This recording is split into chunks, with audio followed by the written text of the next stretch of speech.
What's up, guys? It's Michael. Today, I want to talk to you guys about intermittent fasting and why I think it's one of the best diet models for almost everybody to follow. So, first things first, we need to talk about why diets fail. Any sort of diet that you've tried, I've tried, there's tons of them: keto, carnivore, paleo, vegan, Weight Watchers, whatever, you name it.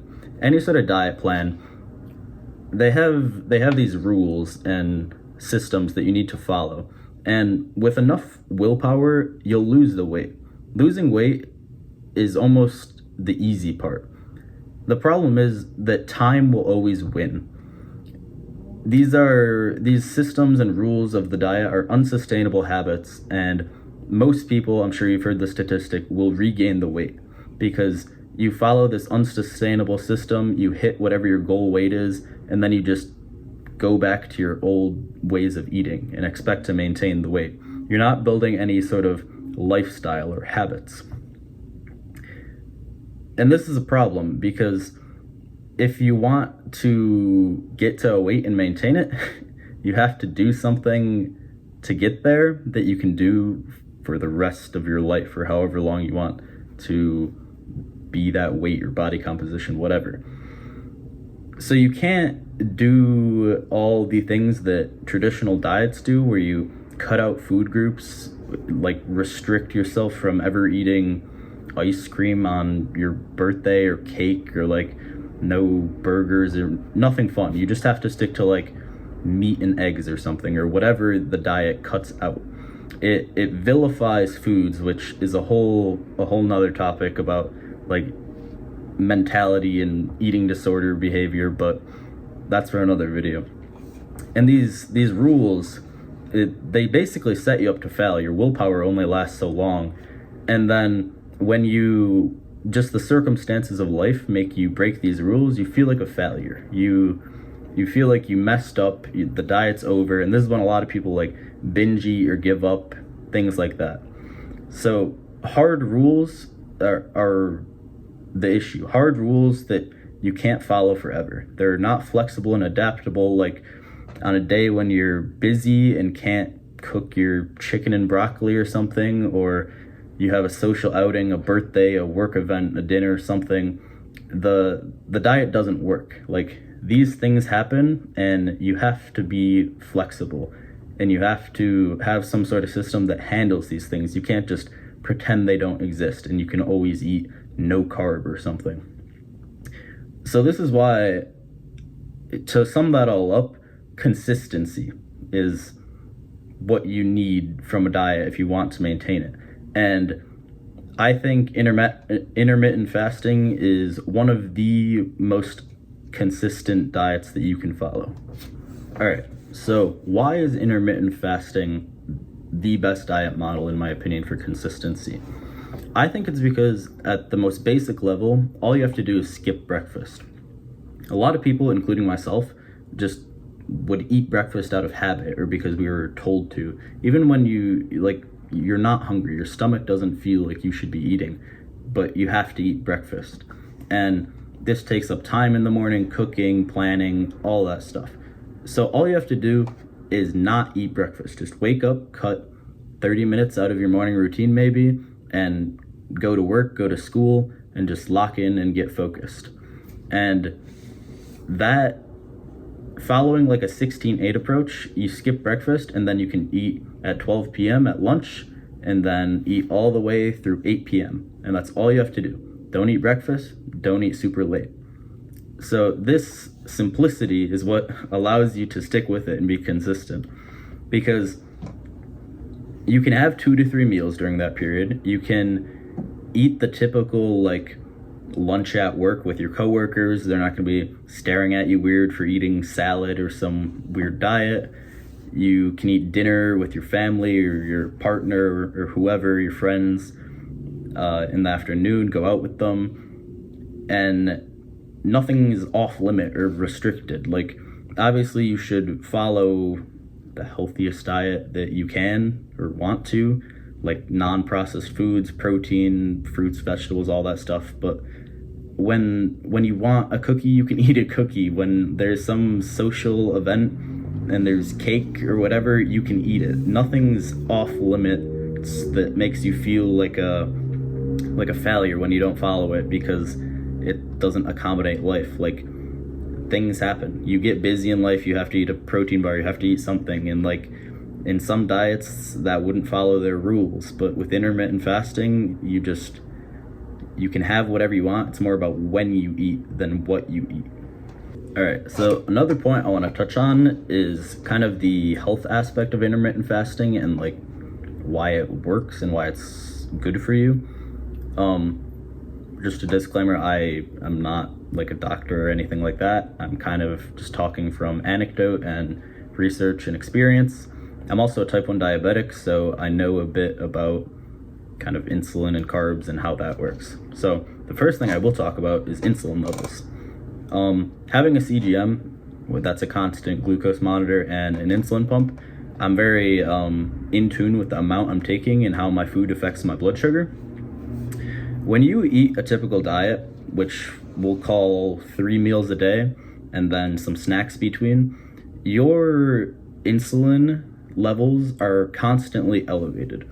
You're never giving your body a chance to just be at a baseline state with no insulin. You're always digesting something, pulling glucose from your bloodstream, just raising those insulin levels. And there's reason to believe that insulin is one of the primary causes of like metabolic dysfunction and diseases that like plague modern society, like obesity and like fatigue and all those sorts of things. So this is very important. Like, if you're eating for 16 hours of the day and only fasting for 8 while you're asleep, your body is constantly like at work, stressed, high insulin levels. And so by eating for an 8-hour window, you're flipping that to how it should be. Your insulin is supposed to be like a spike. You're supposed to respond to it, get rid of the glucose in your blood, and then it goes back down. It's not supposed to just constantly be elevated. It doesn't work like that. Your cells get resistant to it, which is what I'll talk about next. So having constantly elevated insulin levels leads your cells to become resistant to insulin, which, if it goes to the extremes, is type 2 diabetes. And you don't want that to happen. Even if you don't get type 2 diabetes, like, the consequences of that are not good for your health and how you feel. So you need to lower your insulin levels by not eating constantly, and by doing this, you'll lower your insulin resistance, which is good because you'll need even less insulin to cover your meals and things like that. And there's reason to believe, I'm not going to get into it, but that insulin is actually like the main driver of like body composition, fat storage, things like that, rather than how many calories you're eating. It's more so the amount of insulin and the type of food that you're eating. But I'm not going to get into that. That's for another video. And so that covers the insulin aspect of it. I have noticed great changes, great improvements in my blood sugars as a diabetic by following this and doing this. My insulin levels are way down, my glucose is way better. So I definitely believe in that anecdotally.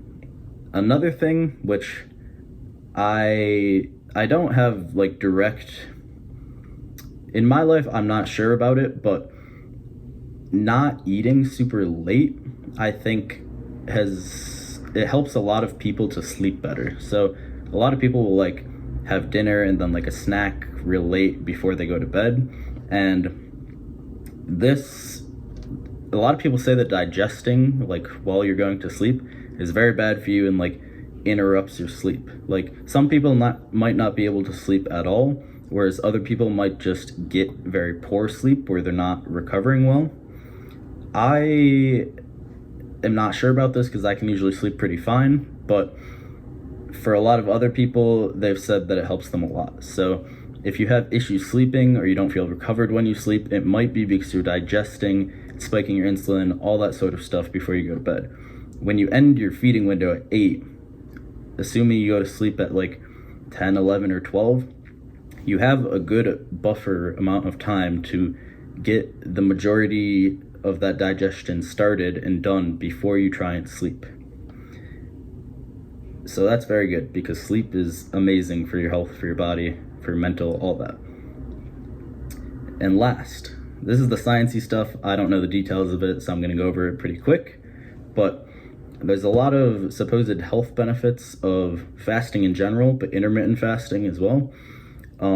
Things like cell autophagy, which is when your cells kind of clear themselves out, the dysfunctioning or damaged ones, and they recycle them. And things like GH levels go up a lot when you fast, and all that sorts of stuff.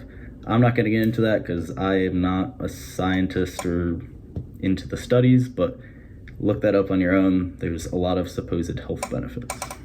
All right, so last I wanted to kind of put intermittent fasting into practice and show how I would do it, how I do it, I should say, and some challenges that you might experience when you first start it.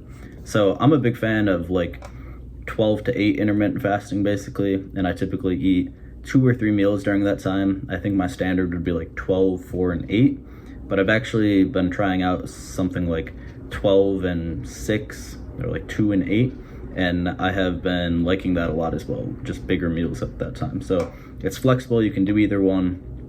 You can really eat 4 meals or however many you want, but usually people don't eat more than every like 4 hours, so 2 or 3 meals is probably what you do. So typically in the morning, I just wake up, hydrate a little bit with water, and then have some coffee. That definitely helps keep your appetite at bay, and just get right into it. Go to work, go to school, whatever, and just focus on what you have to get done. And as long as you're not just like sitting around bored, whatever, you really won't even notice the hunger. And this is once you're kind of into the process and used to it.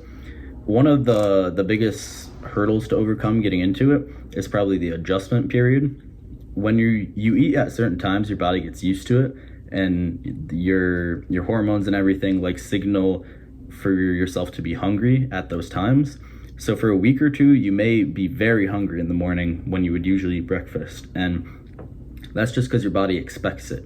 So you need to kind of push through that adaptation period and get used to it, and then it will typically get a lot better for you. So that's just something to be aware of. Coffee definitely helps, hydrating, stay hydrated, and just do your work, lock in. Like, don't just sit around thinking about how hungry you are. And so then typically at 12, I will have like kind of a smaller meal, like a lunch, and usually not too many like carbs or anything huge.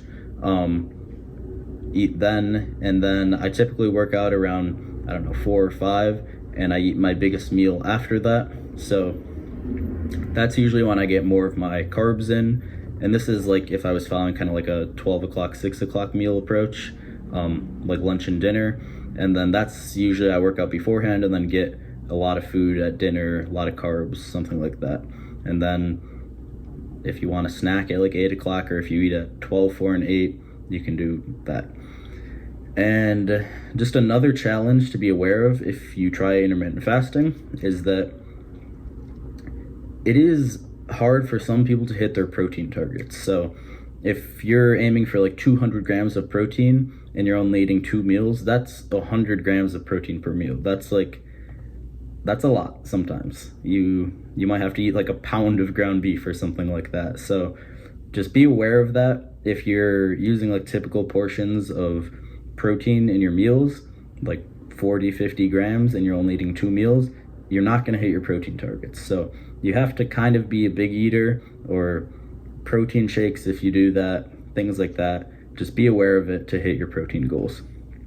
And this should all help you. And once you get past that adaptation period into the rhythm with your protein and your meal timings, it should help you a lot. So in conclusion, I think intermittent fasting is probably the best diet model to follow. But of course, do what works for you. If you've tried it before and it didn't work, don't do it again. And listen to your body and how it responds. But I think it's worth a try for almost everyone, and I think it's a great system due to its consistency, simplicity, and flexibility, which are all very important things for lifelong change and weight loss, and not just fad diets where you lose the weight and regain it. It's a very sustainable system, and in the end, that's the most important part of dieting. So give it a try. If you have any questions, leave them in the comments, and if you liked the video, like, subscribe, and I'll see you guys in the next video.